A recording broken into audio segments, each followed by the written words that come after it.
So each year, while other children counted the days until Christmas, Annie instead counted the days until New Year's Eve. But year after year, she'd been disappointed. Her mother and father hadn't come for her, and now it seemed pretty certain that they weren't coming for her this year either. As the snow began to fall more heavily now, Annie sighed and rubbed her eyes to keep from crying. "They said they loved me and were coming back for me. It's in my note," whispered Annie to herself in the dark. "Where are they? Why haven't they come for me?" Annie clasped the broken silver locket that hung around her neck, always night and day, and squeezed it tightly to her breast. "Mama! Mama! Mommy!" The littlest of the orphans in the orphanage, 6-year-old Molly, had wakened from a nightmare and was crying out for her mother.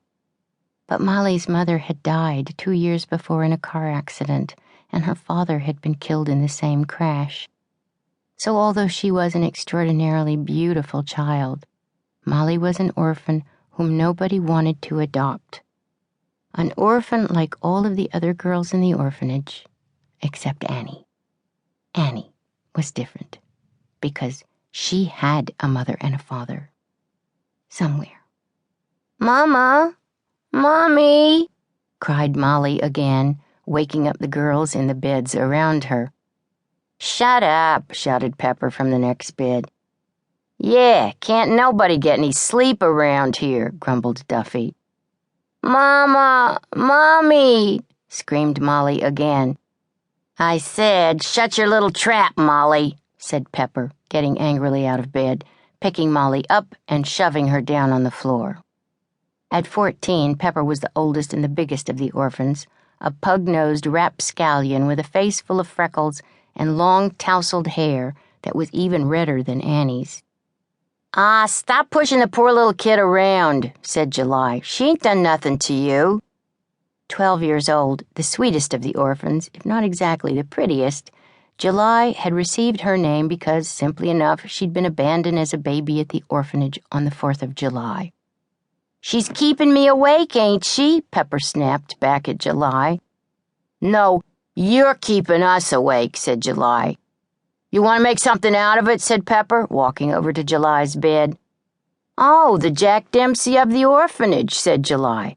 And in a moment she and Pepper were rolling on the floor in a shrieking, punching, hair-pulling fight that woke up 8-year-old Tessie in her bed at the far end of the dormitory. Oh my goodness, they're fighting and I won't get no sleep all night," whined Tessie, a pale, frightened girl with blonde pigtails, a thin, beaked nose, and scarcely any chin at all. Oh my goodness. Annie had been silently watching from the window, and now she stepped forward and broke up the fight between Pepper and July. "Come on, you two, cut it out and go back to bed," commanded Annie, pulling the fighting girls apart. "Aw, nuts to you, Annie," muttered Pepper, and glowering as she stomped back to her bed. But Pepper didn't try to pick a fight with Annie. Although she was a good deal smaller than Pepper, Annie was recognized by all the orphans as the toughest among them.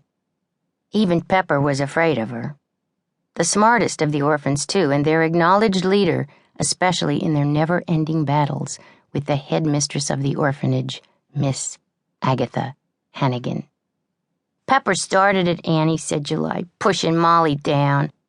"I know," said Annie, patting July on the shoulder, "but you gotta go back to sleep, all of you." "Okay, Annie," said July, climbing back into her bed as Annie went to comfort Molly, who was still crouched on the floor. Kneeling beside Molly, Annie pulled the child into her arms. "It's all right, Molly. Annie's here," said Annie, gently stroking Molly's long black hair. "It was my mama, Annie," said Molly, tears streaming down her flushed cheeks.